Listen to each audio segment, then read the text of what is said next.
धन्यवाद। जय हिंद।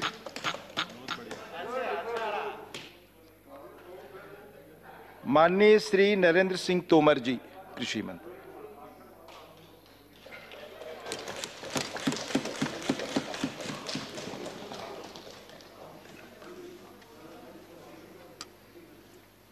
माननीय उपसभापति महोदय, मैं महामहिम राष्ट्रपति महोदय के अभिभाषण पर कृतज्ञता ज्ञापित करने के लिए खड़ा हुआ हूँ। मुझे बहुत प्रसन्नता है कि माननीय राष्ट्रपति जी ने दोनों सदनों को संयुक्त रूप से संबोधित किया और विगत वर्ष में जो उल्लेखनीय प्रगति थी और देश से और नागरिकों से जो उनकी अपेक्षा थी, उन्होंने विस्तार से देश के समक्ष रखा। मैं उनका आभारी हूँ।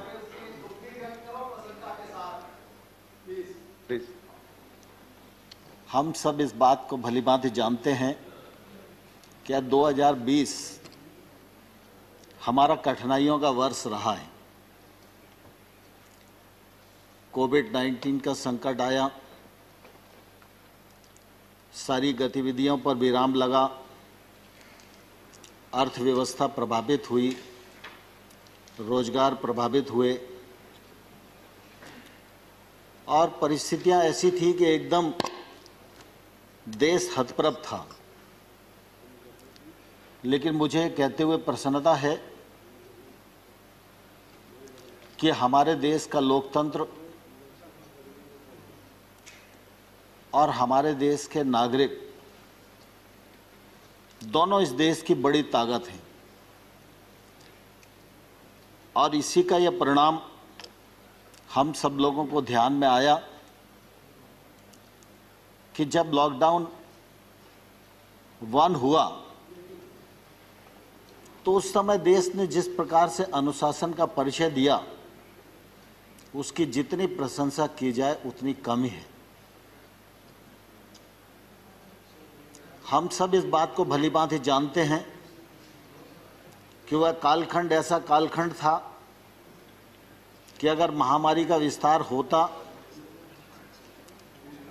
तो शायद हमारे पास उतने साधन भी नहीं थे कि हम उसका मुकाबला कर पाते। चाहे वो पीपीई किट का मामला हो, चाहे मास्क का मामला हो, सैनिटाइजर का मामला हो, स्वास्थ्य व्यवस्थाओं का मामला हो।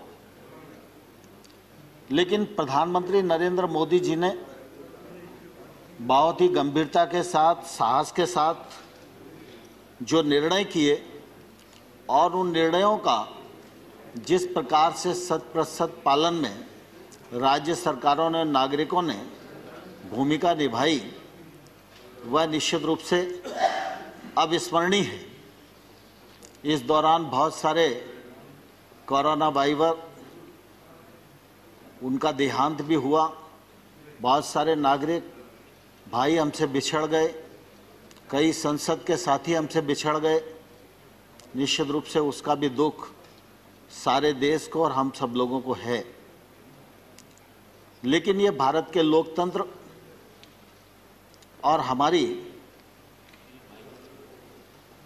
इन परंपराओं का ही परिणाम है कि प्रधानमंत्री जी के दृढ़ संकल्प और देश की ताकत दोनों ने मिलकर इस पूरी महामारी पर नियंत्रण प्राप्त करने की एक सफलतम कोशिश की। और आज हम ये कह सकते हैं कि इस प्रकार की जो महामारी है, इस महामारी से निपटने के लिए भारत पूर्ण रूपेण सक्षम है। एक पीपीई किट बनाना हमारे लिए मुश्किल होता था, आज हम पीपीई किट दूसरों को देने की स्थिति में आ गए हैं। जिला अस्पतालों तक में वेंटिलेटर की सुविधा हमारे यहाँ नहीं हुआ करती थी। यह सुविधा जिला स्तर के अस्पतालों से नीचे तक कि जो हमारे छोटे अस्पताल हैं वहाँ ऑक्सीजन की व्यवस्था, वेंटिलेटर की व्यवस्था पहुँच गई है और उसके कारण निश्चित रूप से इस पर नियंत्रण प्राप्त करने में हम लोग बहुत सफल हुए हैं। इसके लिए प्रधानमंत्री जी के इस कृतित्व की निश्चित रूप से मैं प्रशंसा करना चाहता हूं।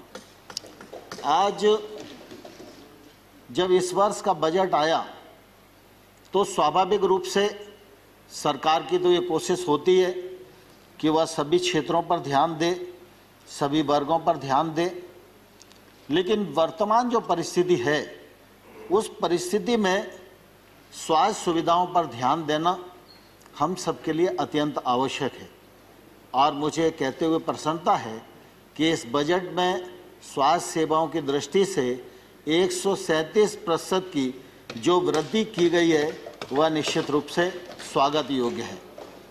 आमतौर पर जब इस महामारी से हम लोग जूझ रहे थे उस समय ऐसा लग रहा था कि वैक्सीन हम पहले बनाएंगे या वैक्सीन दूसरे देश बनाएंगे और वो वैक्सीन हम सबको मिल पाएगी।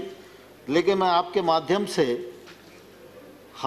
सभी लोगों को यह कहना चाहता हूँ कि हमारे देश के वैज्ञानिकों ने वैक्सीन बनाकर जो देश को देशी उपलब्ध कराई, इसके कारण निश्चित रूप से भारत की ताकत भी बढ़ी है, भारत की प्रतिष्ठा भी बढ़ी है और हमारे वैज्ञानिकों का सम्मान भी बढ़ा है। कोरोना के इस कालखंड में चाहे उस समय दवाइयों को देने का मामला हो और चाहे आज वैक्सीन को देने का मामला हो, भारत दूसरे देशों की भी मदद कर रहा है। यह हम सब भारतीयों के लिए निश्चित रूप से बहुत ही गर्व की बात है। हम सब इस बात को भली भांति जानते हैं कि प्रधानमंत्री नरेंद्र मोदी जी दूसरी बार बड़े बहुमत के साथ प्रधानमंत्री बने हैं।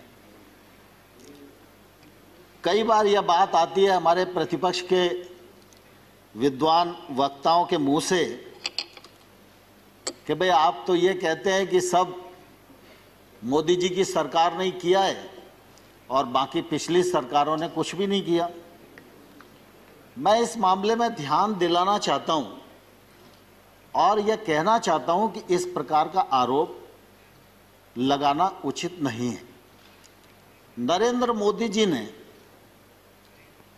सेंट्रल हॉल के अपने पहले भाषण में, जब उनको नेता पहले कार्यकाल में चुना जा रहा था तब भी, और 15 अगस्त के लाल किले से दिए जाने वाले उद्बोधन में भी उन्होंने यह कहा था जोर देकर कि मेरे पूर्व की जितनी सरकारें हैं उन सब सरकारों का योगदान देश के विकास में अपने अपने समय पर रहा है और इसलिए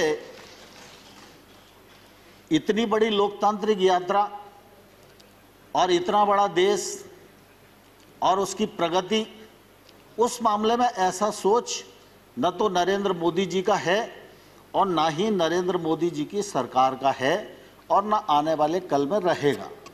लेकिन स्वाभाविक रूप से यह तो सच है कि जो काम नरेंद्र मोदी जी के कार्यकाल में होगा, जिस ऊर्जा से होगा, जिस गति से होगा, जिस पारदर्शिता से होगा, दृढ़ संकल्प से होगा, तो उसका उल्लेख तो हम लोग भी करेंगे और आप भी हाउस में नहीं करोगे, लेकिन व्यक्तिगत बातचीत में तो आप सबको भी एहसास होगा ही कि ठीक हो रहा है। तो इसलिए इस प्रकार का सोच मुझे लगता है उपयुक्त नहीं है। प्रधानमंत्री नरेंद्र मोदी जी की सरकार गांव, गरीब और किसान के लिए पूरी तरह प्रतिबद्ध है और आने वाले कल में भी प्रतिबद्ध रहेगी। मैं गांव से ही अपनी बात को शुरू करना चाहता हूं। आपको ध्यान होगा जब 13वां फाइनेंस कमीशन आया था, उस समय फाइनेंस कमीशन की रिकमेंडेशन के अनुसार मंत्रिपरिषद जो तत्कालीन थी उसने मंजूर किया था कि देश की 2.5 लाख पंचायतों को 65,000 करोड़ रुपया 5 साल में मूलभूत की राशि उपलब्ध कराई जाएगी। मोदी जी की सरकार आई तो 14वें फाइनेंस कमीशन की रिपोर्ट आई। फाइनेंस कमीशन ने रिकमेंड किया कि पंचायतों को 2,292 करोड़ रुपया दिया जाना चाहिए। सरकार बनी थी, स्वाभाविक रूप से सरकार के मन में यह बात रहती कि पैसा अगर हमारे हाथ में रहेगा तो हम ज़्यादा कुछ योजनाएं बना सकेंगे, खर्च कर सकेंगे। लेकिन उस समय मोदी जी ने दोनों रिकमेंडेशन हूबहू स्वीकार की। एक तो ग्राम पंचायतों को 2,292 करोड़ रुपया ग्राम पंचायतों के लिए, और जो राज्यों को 32% दिया जाता था उसके स्थान पर 42%। और मुझे ध्यान है उस समय कैबिनेट में कई लोगों ने अपने अपने विचार रखे थे। तो मोदी जी ने कहा था कि देखिए, गांव का विकास करना है तो पैसा गांव में पहुंचना चाहिए, और केंद्र से ज़्यादा अच्छी पहचान राज्य अपने क्षेत्र की समस्याओं के लिए कर सकते हैं। वो समस्याओं के नज़दीक हैं, निराकरण उनके हाथ में है, और अगर पैसा उनके पास रहेगा तो वो अच्छी योजनाएं बना सकेंगे, और जब राज्य आगे बढ़ेंगे तभी देश आगे बढ़ेगा। इस भावना के अंतर्गत 32 से 42% पैसा उस समय देना स्वीकार किया था। और मुझे कहते हुए प्रसन्नता है कि अब तो 15वें वित्त आयोग की रिपोर्ट भी आ गई है, और 15वें वित्त आयोग ने 2,36,850 करोड़ रुपया ग्राम पंचायतों को देने का रिकमेंडेशन किया है। उसको मंत्रिपरिषद ने स्वीकार कर लिया है। 70,000 करोड़ रुपया नगरीय और ग्रामीण क्षेत्र के निकायों के लिए, स्वास्थ्य के लिए देना उन्होंने रिकमेंड किया है। उसमें ग्रामीण निकाय के लिए 43,000 करोड़ रुपया लगभग है। तो ग्रामीण क्षेत्र में अब इन 5 सालों में ग्राम पंचायतों के माध्यम से 2,80,000 करोड़ रुपया व्यय होगा, जिसका परिणाम ग्रामीण विकास के रूप में आएगा। यह मैं आप सबके समक्ष इस समय कहना चाहता हूँ। दूसरा, माननीय सभापति महोदय, ग्रामीण क्षेत्र में हम सब जानते हैं, यहाँ बहुत सारे हमारे साथी बैठे हैं जो गांव में रहने वाले हैं, और गांव में चाहे आबादी के क्षेत्र में हमारा मकान बना हो, चाहे कोई भी संरचना हमने अपने रहने के लिए अपने खेत में बनाई हो, उसका मालिकाना हक किसी के पास नहीं होता था। जो खेती की जमीन है, हम उसके भूमि स्वामी होते थे, उस जमीन पर हम लोन ले सकते थे, उसको गिरवी रख सकते थे, उसका मालिकाना हक हमारे पास था। लेकिन अगर उस जमीन पर कोई बिल्डिंग बनी है, उसका हक और मालिकाना स्वतः किसी को भी प्राप्त नहीं था। मुझे कहते हुए प्रसन्नता है कि गत वर्ष पंचायती राज दिवस के अवसर पर हमने प्रधानमंत्री जी को अनुरोध किया और स्वामित्व नामक स्कीम प्रारंभ की, जिसको 6 राज्यों में हम लोगों ने पायलट किया, और लगभग 1,47,000 लोगों को अभी तक मालिकाना हक दिया जा चुका है। और मुझे कहते हुए प्रसन्नता है कि वित्त मंत्री जी ने इस बजट में इस स्कीम को 6 राज्यों के अतिरिक्त अब पूरे देश में प्रभावी कर दिया है, पैसा देना स्वीकार कर लिया है। अब गांव में रहने वाला भी कोई नागरिक जिसका अपना मकान मालिकाना हक का नहीं है, उसको इस योजना के अंतर्गत सर्वे करके राज्य सरकार को अवगत कराया जाएगा। राज्य सरकार उसको मालिकाना हक प्रदान करेगी। अब अगर उसकी ज़मीन से कोई सड़क निकल रही है और उसका मकान प्रभावित हो रहा है, तो शहर की भांति ही उसके मकान का भी आकलन होगा और उसको मुआवजा राशि उसी हिसाब से मिलेगी। अब यह मकान की जो संपत्ति है, ये संपत्ति बैंक में भी गिरवी रखी जा सकेगी। अगर कोई परिवार अपने बाल बच्चों को आगे काम शुरू कराना चाहता है, उसके लिए वो ऋण लेना चाहता है, तो यह संपत्ति उसके काम भी आएगी। यह एक बड़ी योजना भारत सरकार ने इस दौरान ग्रामीण क्षेत्र के लिए प्रारंभ की है।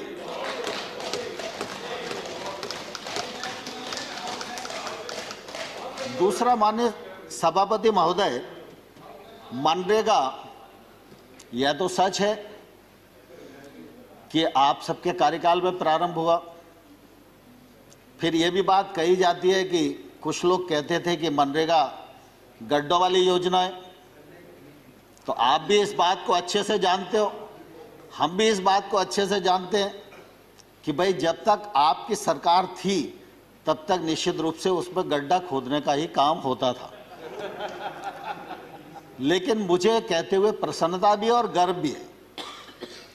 शुरुआत आपने की, लेकिन उस योजना को परिमार्जित हमने किया, और आज मैं यह गर्व के साथ कह सकता हूं कि मनरेगा के अंतर्गत बनने वाली लाखों जो संरचनाएं हैं उनको जियो टैग करने का काम किया। मनरेगा के मजदूर को उसके अकाउंट में पैसा जाए मजदूरी केंद्र सरकार से यह सुनिश्चित किया, और मनरेगा बहुआयामी बने, बहुउपयोगी बने। मनरेगा सिर्फ लोगों को अकेला रोजगार देने का ही काम ना आए, रोजगार तो व्यक्ति को मिले ही, लेकिन ऐसी संरचना बने, किसी गरीब आदमी के यहाँ कैटल शेड बन जाए तो पशुपालन के लिए उसको काम आएगा, उसकी ताकत बढ़ेगी। छोटा मोटा गांव में तालाब बन जाए तो जल रुकेगा, उससे जल का संवर्धन होगा।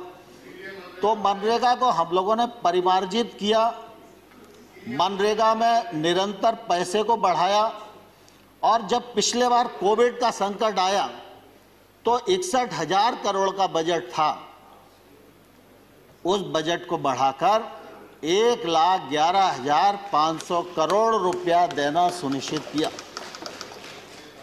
तो मनरेगा के माध्यम से 10 करोड़ से अधिक लोगों को रोजगार मिला, 324 लाख करोड़ मानव दिवस सृजित हुए, और मनरेगा के माध्यम से निश्चित रूप से जो ठीक उपयोग किया जा सकता था वो करने का प्रयास भारत सरकार ने किया।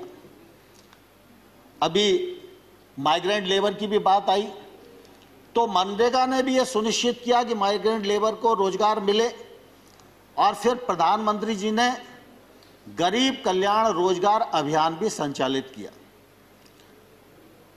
इस अभियान के अंतर्गत 50,000 करोड़ रुपए का प्रावधान किया गया, और इसके माध्यम से भी बड़ी मात्रा में रोजगार के अवसर खुले और लोगों को रोजगार मिला। मुझे कहते हुए प्रसन्नता है कि देश में चाहे बड़ी सड़क बने, चाहे चतुर्भुज योजना बने, और चाहे छोटे से छोटे गांव में गांव का व्यक्ति भी डामरीकृत सड़क को जोड़ पाए, उसका उपयोग कर पाए, यह कल्पना भारत के पूर्व प्रधानमंत्री अटल बिहारी वाजपेयी जी ने की थी। अटल बिहारी वाजपेयी जी ने जो रोड मैप बनाया था कि 6 लाख गांव को, 1,80,000 बसाहटों को 2007 तक डामरीकृत सड़क से जोड़ दिया जाएगा, वह काम पूरा नहीं हुआ क्योंकि अटल जी की सरकार बीच में चली गई। मुझे कहते हुए प्रसन्नता है कि बीच के कालखंड की जो स्थिति रही वो अलग है। आज फिर उस काम को प्रारंभ किया है, फर्स्ट फेज सेकंड फेज पूर्णता की ओर है, और मुझे कहते हुए प्रसन्नता है कि जब प्रधानमंत्री नरेंद्र मोदी जी ने दूसरा कार्यकाल प्रारंभ किया तो 80,250 करोड़ रुपए की लागत से 1,25,000 किलोमीटर सड़क थर्ड फेज के अंतर्गत बनाई जाएगी। यह भी हम लोगों ने सुनिश्चित किया, बनाई जाएगी, जिसमें 42,000 किलोमीटर जो है स्वीकृत हो गई है। बहुत सारी जगह उसके शिलान्यास भूमि पूजन भी सांसद लोग कर रहे हैं।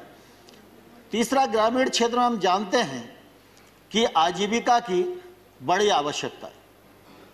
66 लाख सेल्फ हेल्प ग्रुप को शक्ति संपन्न बनाने की कोशिश की जा रही है। अभी तक उनको बैंक से जो ऋण का लिंकेज हुआ है वो लगभग 3 लाख करोड़ का है। उनका एनपीए जो कभी 2014 से पहले 23% हुआ करता था, आज हम लोगों ने परिमार्जित करके 2% तक उसको लेकर आए। और आप सब देखेंगे कि जब कोविड का संकट आया तो शहर में तो जागरूक थे, पढ़े लिखे लोग थे, लेकिन गांव में भी ग्राम पंचायत का सचिव, रोजगार सहायक, आशा वर्कर और सेल्फ हेल्प ग्रुप की महिलाओं ने कोविड प्रोटोकॉल का 100% पालन करने में अपनी भूमिका का निर्वाह किया। चाहे वो मास्क बनाने का मामला हो, सैनिटाइजर बनाने का मामला हो, उन सब ने देश के उस कालखंड के दौरान जो अपनी भूमिका थी उस भूमिका का निर्वाह करने की पूरी एक सफलतम कोशिश की है। मैं सदन के माध्यम से सेल्फ हेल्प ग्रुप की सभी बहनों को बधाई भी देना चाहता हूं। माननीय अध्यक्ष महोदय, माननीय सभापति महोदय, निश्चित रूप से ग्रामीण विकास के क्षेत्र में गरीब आदमी के जीवन स्तर में बदलाव आए, इस बात का सद प्रयत्न और संकल्प प्रधानमंत्री मोदी जी का रहा। मुझे कहते हुए प्रसन्नता है कि प्रधानमंत्री आवास योजना को दोबारा से परिमार्जित करके बनाया गया, आकार बढ़ाया गया, पैसा बढ़ाया गया। और सिर्फ इतना ही नहीं कि हम आवास दे रहे हैं, इसका कोई यश प्राप्त किया जाए। गांव में रहने वाले व्यक्ति का जीवन सुगम हो, उसका जीवन यशस्वी हो, वह सही प्रकार से अपने परिवार के साथ रह पाए, इसलिए उसको आवास भी दिया। 8 करोड़ उज्ज्वला योजना के अंतर्गत रसोई गैस भी उसको उपलब्ध कराया। हर घर में शौचालय की उपलब्धता कराई। सौभाग्य योजना के अंतर्गत उसको बिजली की उपलब्धता कराई, उस घर में रसोई की उपलब्धता कराई। और आज हम ये कह सकते हैं कि इन सब गरीब हितैषी योजनाओं के कारण गांव में निवास करने वाले व्यक्ति के जीवन स्तर में बदलाव आया है।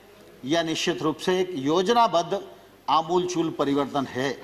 और मैं यह मानता हूं कि सरकार कोई भी हो, लेकिन सरकार का धर्म यही है कि देश में रहने वाले गांव गरीब किसान के जीवन स्तर में बदलाव आए, गांव में अधोसंरचना विकसित हो और ग्रामीण क्षेत्र में निवास करने वाले व्यक्ति के जीवन स्तर में बदलाव आए, यह सुनिश्चित करने का हम लोगों ने प्रयत्न किया है। कृषि का क्षेत्र हम सब जानते हैं बहुत महत्वपूर्ण है। कृषि के क्षेत्र में उत्पादन बढ़े, उत्पादकता बढ़े, उनके बहुत आंकड़ों में मैं नहीं जाना चाहता, लेकिन लगातार इस दिशा में आशातीत वृद्धि हो रही है। प्रधानमंत्री जी ने लोगों को आह्वान किया, सरकारों को निर्देश दिया कि भाई एक कालखंड था जब हमारे पास खाद्यान्न का अभाव था, तब सरकारों ने विचार उत्पादन केंद्रित किया, लेकिन आज हम खाद्यान्न में आत्मनिर्भर हैं, तो हमको किसान के बारे में अगर विचार करना है तो आय केंद्रित विचार करना चाहिए। और इसलिए किसान की आमदनी दोगुनी हो तो उसमें पीएम किसान योजना के माध्यम से 6,000 रुपए का कंट्रीब्यूशन सरकार ने भी दिया। और आज हम ये कह सकते हैं कि 10 करोड़ 75 लाख किसानों को 1,15,000 करोड़ रुपया डीबीटी के माध्यम से उनके अकाउंट में भेजने का काम किया है। लेकिन साथ ही साथ जब किसान की आमदनी दोगुनी करना है तो एक तरफ से काम करेंगे तो नहीं चलेगा। किसान की उत्पादन भी बढ़ना चाहिए, उत्पादकता बढ़ना चाहिए। उत्पादकता के लिए टेक्नोलॉजी का उपयोग होना चाहिए, सिंचाई के साधन बढ़ने चाहिए, लोगों को सूक्ष्म सिंचाई की ओर जाना चाहिए, फर्टिलाइजर की बीज की उपलब्धता समय पर होनी चाहिए। जी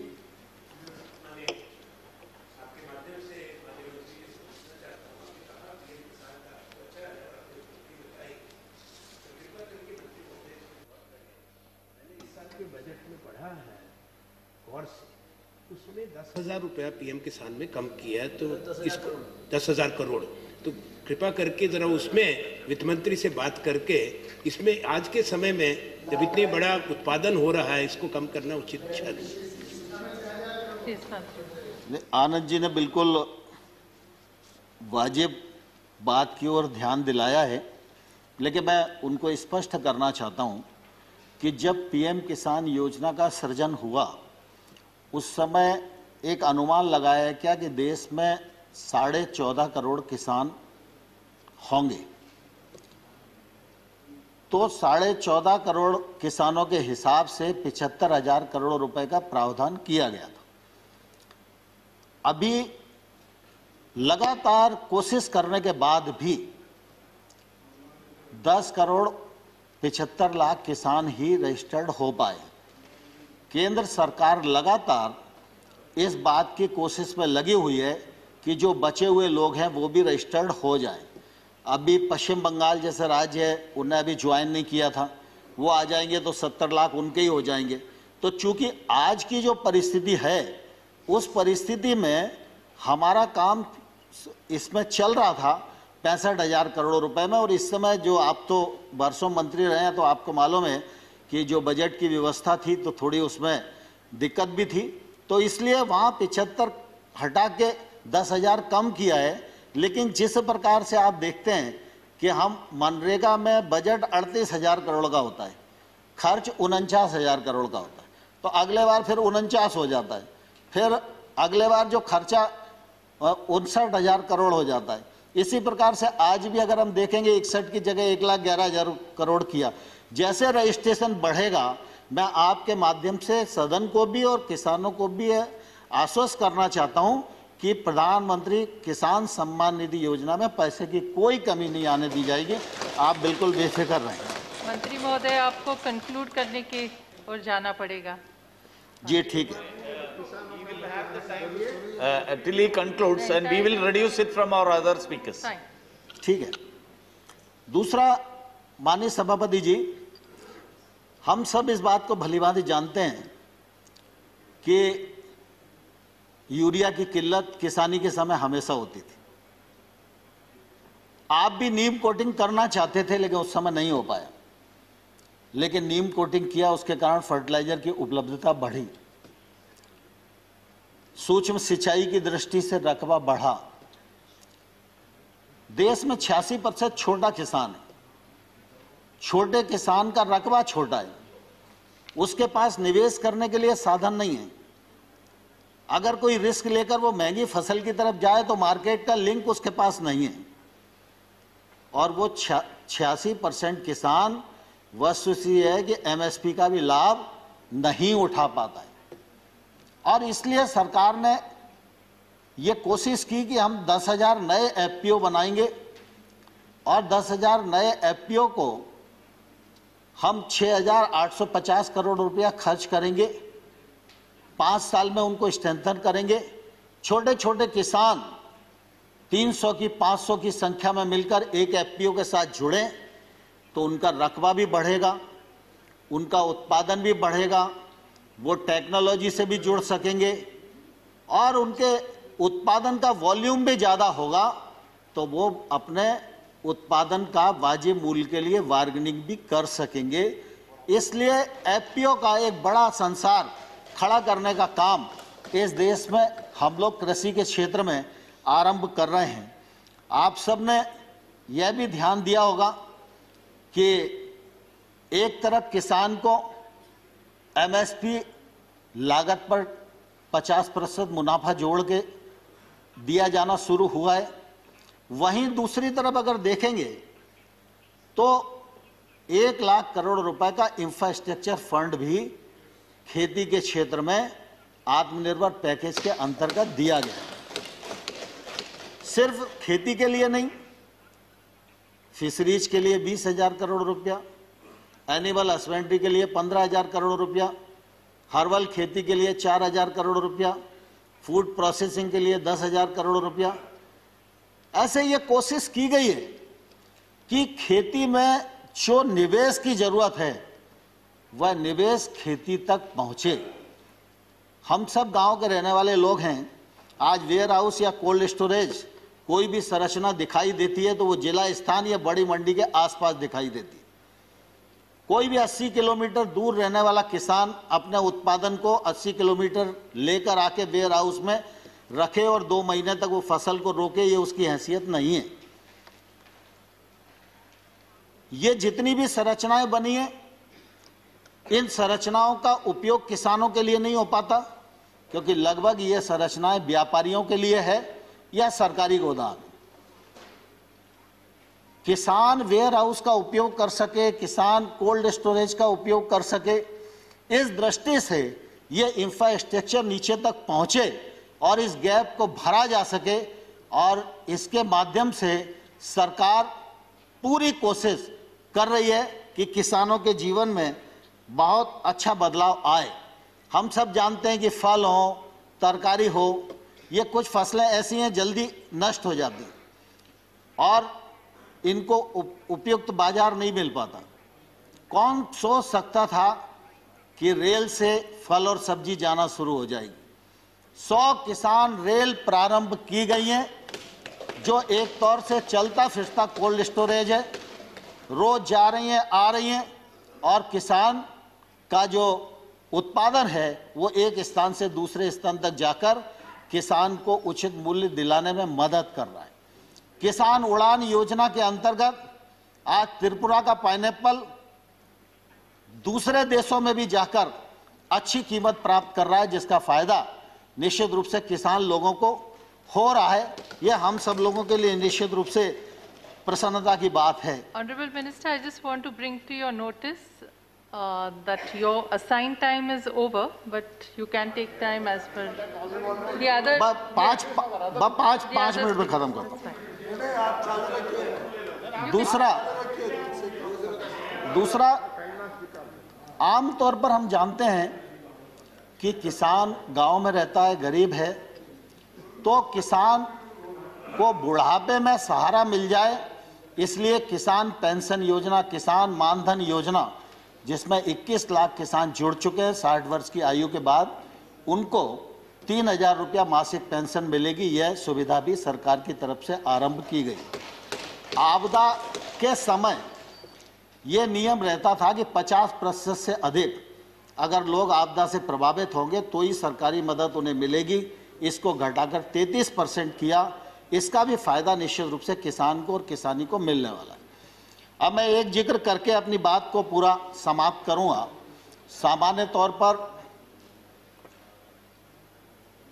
3 कृषि सुधार कानूनों की बात इस समय ज्वलंत मुद्दा है, लेकिन मैं धन्यवाद देना चाहूंगा प्रतिपक्ष के सभी मेंबर्स को भी।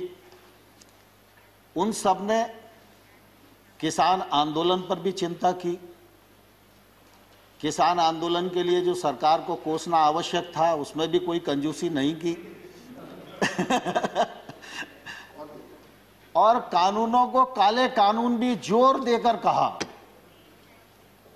लेकिन मैं आजाद साहब और आने भाई आपको बताना चाहता हूं कि मैं किसान यूनियन से भी 2 महीने तक यही पूछता रहा कि कानून में काला क्या है, एक मुझे बताओ तो मैं उसको ठीक करने की कोशिश करूं।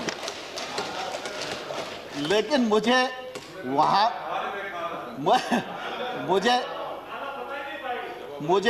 वहां भी मालूम नहीं पड़ा।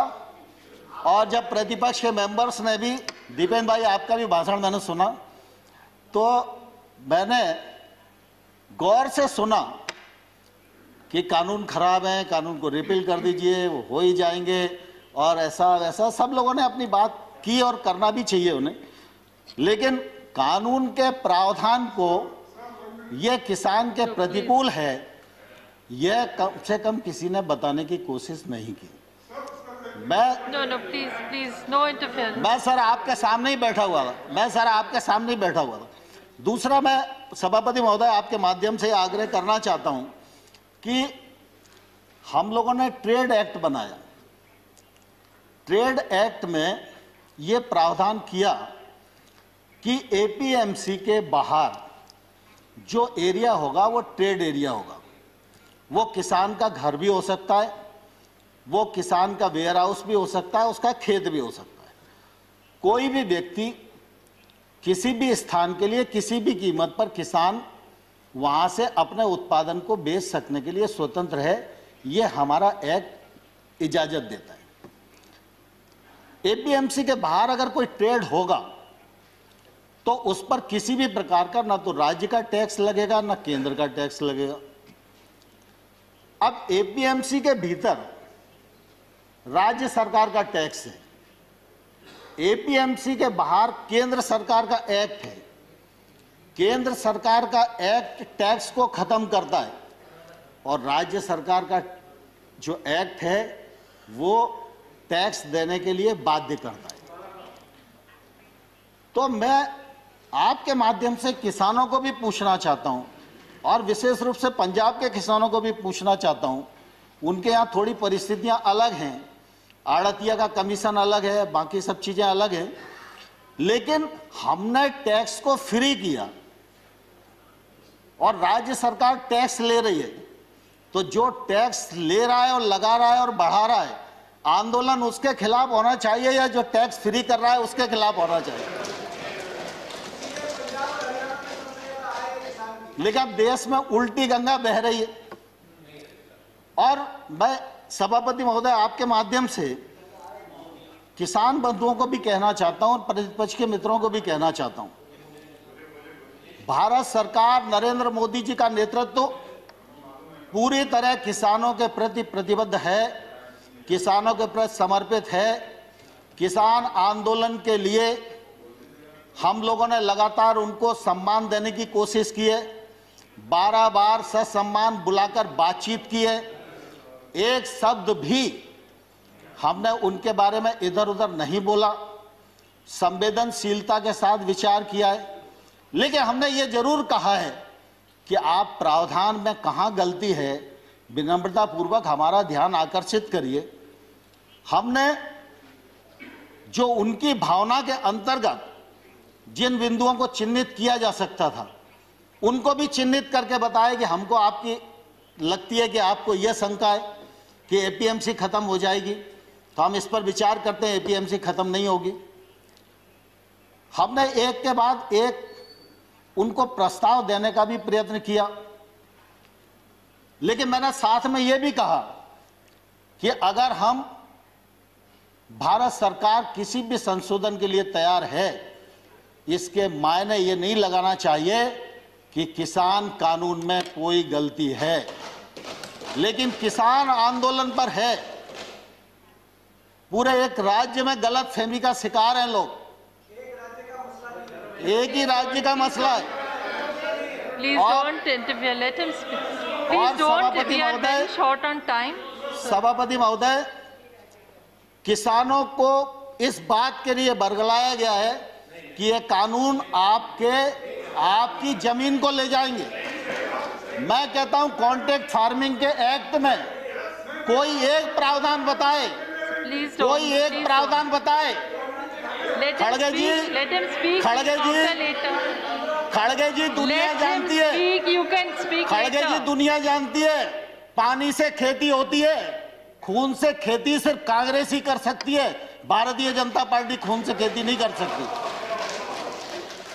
और इसलिए मैं सभापति महोदय आपके माध्यम से कहना चाहता हूं, कॉन्ट्रैक्ट फार्मिंग एक्ट का कौन सा प्रावधान है जो प्रावधान किसी भी व्यापारी को उस किसान की जमीन छीनने की इजाजत देता है?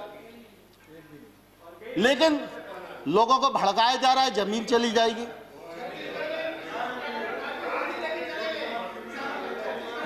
No, please, no comments from either side.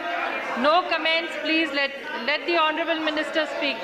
जहां पर भी एक्ट में अगर कॉन्ट्रैक्ट फार्मिंग का प्रावधान किया है, कॉन्ट्रैक्ट मूल्य का प्रावधान किया है, कॉन्ट्रैक्ट मूल्य से फसल का मूल्य बढ़ेगा सीजन पर तो उसका बोनस के रूप में हिस्सा किसान को मिलेगा, ये प्रावधान किया गया है।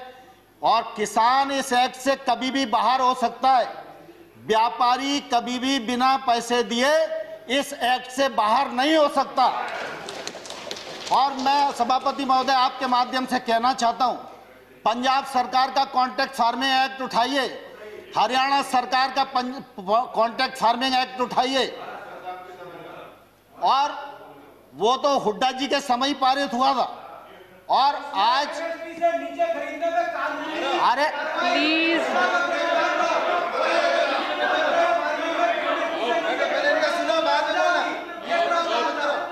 excuse me, please, he is not yielding.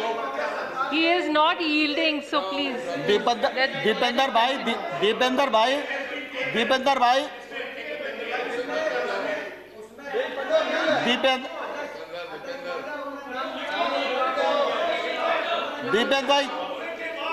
भाई प्लीज, अरे मुझे स्पष्ट तो करने दीजिए।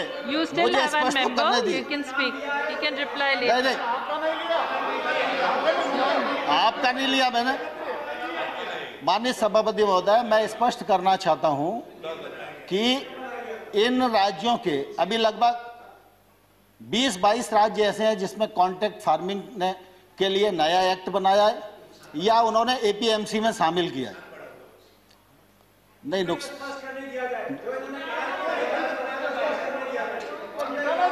We are already very tight on time. Dipendra भाई, And let him finish. You still have a member to speak. He can reply in that. Honorable Minister, please continue. Honorable Minister, please continue.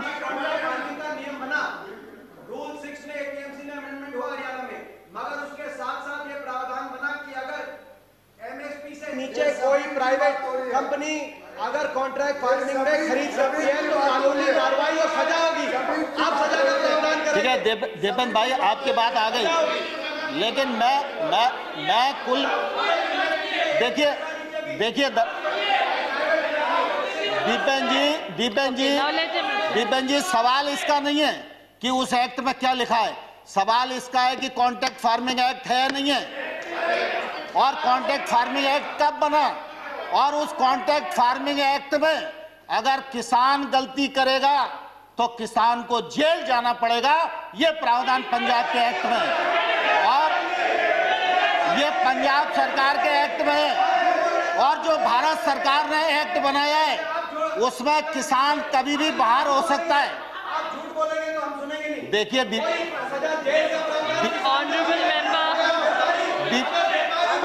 Dipendra जी, मैं ये act बता सकता हूं आपको, पंजाब सरकार का act बता सकता हूं। पंजाब सरकार के एक्ट में किसान को जेल जाने का प्रावधान है, और अगर वो नहीं देगा तो 5 लाख रुपए तक का जुर्माना का भी प्रावधान है।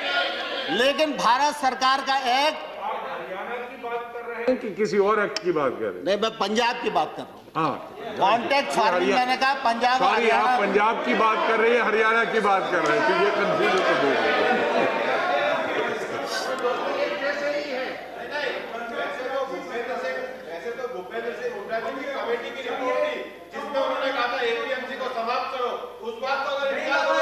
So, Honorable Minister.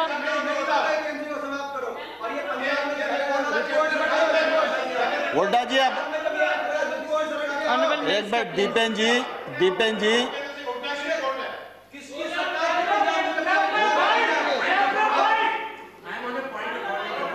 Yes, sir. When any reference has to be made to a person और state or a state, Under which and the individual rule? person Under which rule is are not you present putting up here, the point of order? and about a report Sarvati, under which is neither an official report nor a government report, so those Under which references must rule, be- Sharma ji, are you making the point of order? Dipendra ji Hasn't given the Dipendra ji rule. Please, Dipendra ji please. Honorable Minister, please sit, let him sit. देखिए, ये Honorable contract member, farming act honorable member. और ये trade act, ये सब हुड्डा जी की recommendation के कारण आए। कान खोलकर सुन लो, ये हुड्डा कमेटी की रिपोर्ट के कारण आए। और अब जब दोबारा से कृषि पर बहस हो, तब आप पढ़ के आना और बहस करना, मैं जवाब Under दूंगा which आपको। rule, sir? Bhupendra Yadav ji has a point of order. Please say under Bhupendra which ji, rule and Madam, माननीय सभापति महोदय, Madam, Bhupendra Rule Yadav ji. 238, Rule 9, shall not obstruct proceeding, his or interrupt and avoid making running commentaries with speeches are being made in the council. उनको जरा restrict करिए. Honorable members, please realize we are very short on time. And let the Honorable Minister finish his speech. You still have one member who can speak, so they can respond to what Honorable Minister is saying. So, Honorable Minister, please don't give a माननीय chance. सभापति जी, मैं आपके माध्यम से सदन को बताना चाहता हूं, खरीद में ट्रांसपेरेंसी आए, ई ट्रांजैक्शन बढ़े, किसान को वाजिब दाम मिले, इलेक्ट्रॉनिक ट्रेड बढ़े, इसके लिए 1000 मंडियों को इनाम मंडी के रूप में परिवर्तित किया और 1000 और अब कर देंगे, बजट में प्रावधान हो गया। इसी प्रकार से लगातार हमने कोशिश की है कि कृषक की आमदनी दोगुनी हो और किसानी का योगदान देश के जीडीपी में तीव्र गति से बढ़े। ये जो कृषि सुधार बिल हैं, ये बिल भी इसी दिशा में एक महत्वपूर्ण कदम है। मैं आपके माध्यम से सारे सदन को भी और सारे किसान भाइयों को भी ये कहना चाहता हूं कि प्रधानमंत्री नरेंद्र मोदी जी किसानों के लिए समर्पित हैं और रहेंगे। नरेंद्र मोदी जी ने कृषि सुधार बिल जो लेकर आए हैं, वो किसान के जीवन में क्रांतिकारी परिवर्तन लाने वाले हैं, किसान की आमदनी बढ़ाने वाले हैं और देश आगे बढ़े, गांव आगे बढ़े, किसान आगे बढ़े और देश का इकबाल पूरी दुनिया में बुलंद हो, इस उद्देश्य के साथ मोदी सरकार इस देश में काम कर रही है। माननीय सभापति महोदय, बहुत बहुत धन्यवाद। धन्यवाद तोमर जी। इसके बाद Shri Akhilesh Prasad ji. Akhilesh, please sir, please sir, please, you have one more member, he can respond. नहीं, please please sir, you very senior, we are very short on time. Okay sir, thank you. No sir, please please please. Akhilesh Prasad ji, please stand.